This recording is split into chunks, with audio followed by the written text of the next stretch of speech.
কষ্ট আমার কপালে লেখা, সুখ আমি কোথায় পাবো। দুঃখ যদি বিক্রি হইতো তাহলে আমি হতাম সবচেয়ে ধনী। কারোর কপাল ভালো হয়, কারো কপাল খারাপ হয়, আর আমার কপাল আমি একবার হাসলে অনেকবার কান্না করতে হয়। আমাকে ভুল বোঝার মানুষের অভাব নেই, কিন্তু আমাকে আমার মতো করে বোঝার মতো একজনও নেই।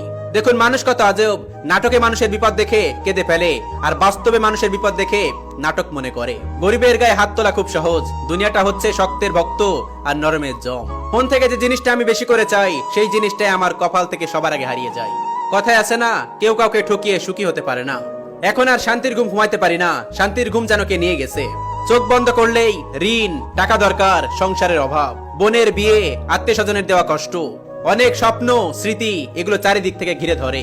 নতুন করে কোনো কিছু পাওয়ার ইচ্ছা নেই আমার, শুধু আমি আমার আমিটাকে যদি আবার নতুন করে ফিরে পেতাম। মা সন্তানকে যে পরিমাণ ভালোবাসে, সন্তান যদি তার 1% ভালোবাসতো মাকে, তাহলে এই পৃথিবীতে কোনো বৃদ্ধাশ্রম থাকতো না। আমরা